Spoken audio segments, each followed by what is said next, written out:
లెబనాను లేకపోతే ఇటు పాలస్తీనా, ఇటు బంగ్లాదేశ్‌లో అంతర్యుద్ధము, ఆఫ్ఘనిస్తాన్‌లో తాలిబాన్లు, పాకిస్తాన్‌లో అంతర్యుద్ధము.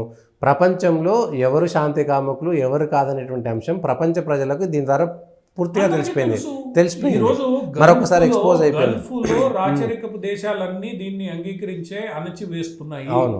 సౌదీ అరేబియా స్పష్టంగా ఉంది. ఎవడైనా తీవ్రవాదం, ఐసిస్, స్టూడెంట్ ఇస్లామిక్ మూవ్మెంట్ ఇట్లాంటి పేర్లు ఎత్తితే వాడిని ఉరి తీసేస్తున్నారు. అవును. సౌదీ అంగీకరించట్లా, ఖతార్ అంగీకరించట్లా, ఒమన్ అంగీకరించట్లా, యుఏఈ ఆఖరి బహ్రెయిన్ లాంటి దేశాలు కూడా ఇవన్నీ ఏవి అంగీకరించట్లేదు. అటువంటి పరిస్థితుల్లో వాళ్ళు తెలుసు దీనికి నేను అవకాశం ఇస్తే ఏం జరుగుతుంది. ఇప్పుడు యెమెన్ ప్రజాస్వామ్య దేశం, ప్రజాస్వామ్యంగా ఎక్కడైతే ఇటువంటి రాచరిక వ్యవస్థలు లేవో, ఇప్పుడు జోర్డాన్లో రాజు, ఎక్కడైతే రాచరిక వ్యవస్థలు లేవో ప్రజాస్వామ్యం ఉందో అక్కడంతా అలజడి ఉంది. సిరియా తీసుకోండి, లెబనాన్ తీసుకోండి, తర్వాత యమన్ తీసుకోండి, ఈరోజు బంగ్లాదేశ్ తీసుకోండి, పాలస్తీనా తీసుకోండి, పాకిస్తాన్ తీసుకోండి, ఇరాక్ తీసుకోండి. ఇక్కడంతా కూడా ఇరాన్లో ఒక రకమైన నియంతృత్వ వ్యవస్థ అయినా ప్రజాస్వామ్యం. ఈ దేశాలు ఎక్కడ కూడా శాంతిగా లేవే. ఎందుకు లేవు? ఇక్కడ ఏమైనా హిందువులు ఉన్నారా, బౌద్ధులు ఉన్నారా, క్రిస్టియన్లు ఉన్నారా? లేరు. మీరే కొట్టుకొని వస్తున్నారు. అవును. ఈ దేశాలలో ఇంత అశాంతి కారకులు ఎవరు?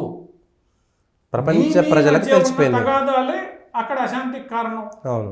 ఎక్కడైతే రాచరికం ఉండి గట్టిగా అణిచివేస్తోందో అక్కడ ఇబ్బంది లేదు. ఎక్కడైతే ప్రజాస్వామ్యం అంటే మీ ప్రజాస్వామ్యాన్ని పరిరక్షించుకునే వ్యవస్థలు ఏవైతే ఉన్నాయో అవి సరిగ్గా లేవు.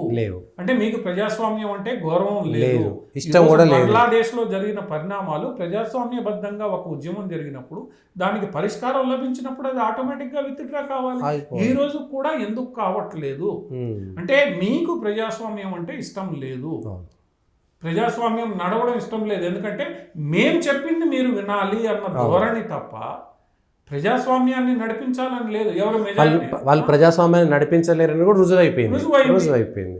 ఇప్పుడు ఆ పరిస్థితి వచ్చే ఈజిప్టు, లిబియా వీటన్నిటిలో ఈరోజు మళ్ళా ఒక రకమైన వ్యవస్థలు ఏర్పడ్డాయి. వీళ్ళందరినీ నిషేధించారు. అక్కడ ఆఫ్రికాలో ఉన్న దేశాలన్నీ కూడా నిషేధించాయి. చాలా తీవ్రమైన కఠినమైన చర్యలు తీసుకున్నాయి. అందువల్ల అర్థం చేసుకోవాల్సింది ఏంటంటే వీళ్ళందరికీ ప్రజాస్వామ్యం మీద నమ్మకం లేదు, విశ్వాసం లేదు. మేం చెప్పింది అవతలవాడు వినాలనే ఏదైతే మనస్తత్వం ఉందో ఆ మనస్తత్వం మంచిది కాదు. నువ్వు అందరితో కలిసి బతకడం నేర్చుకోవాలి. అది మేము చెయ్యమనుకున్నప్పుడు ఈ ఇబ్బందులన్నీ వస్తాయి. ఆ ఇబ్బందులన్నీ ఎక్కడ వస్తున్నాయి? మీరు మెజారిటీ ఉన్నారో అక్కడే వస్తున్నాయి. ఈరోజు బంగ్లాదేశ్లో కూడా అదే పరిస్థితి తెచ్చుకున్నారు, ఆఫ్ఘనిస్తాన్లో అదే పరిస్థితి, పాకిస్తాన్లో అదే పరిస్థితి. పాకిస్తాన్లో ప్రజాస్వామ్యం మనడం లేదు. ఆ ప్రజాస్వామ్యం ఉందని సైన్యం చూపించే ప్రయత్నం చేస్తాం తప్ప అక్కడ ప్రజాస్వామ్యం లేదు. ఇరాన్లో ప్రజాస్వామ్యం పూర్తిగా లేదు. అది ఒక రకమైన నియంతృత్వం. ప్రజాస్వామ్యం ఉంది కానీ ఒక రకమైన నియంతృత్వం ఉంది. ఇరాక్లో ప్రజాస్వామ్యం ఉంది కానీ పూర్తిగా లేదు.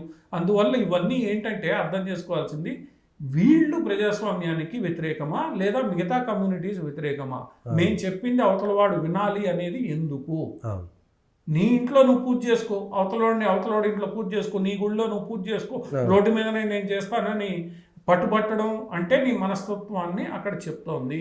ఈరోజు యూరోప్లో జరుగుతున్నది అదే, బంగ్లాదేశ్లో ఈరోజు హిందువులు రోడ్డు మీద రావడానికి కారణం అదే.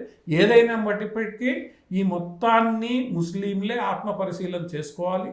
హిందువులు కూడా దీన్ని జాగ్రత్తగా గమనించుకోవాలి. జాగ్రత్తగా ప్రపంచంలో జరుగుతున్న ఈ పరిణామాల పట్ల వీళ్ళు మేల్కోకపోతే రేపు భారతదేశం కూడా ఇబ్బంది పడే ప్రమాదం లేదు.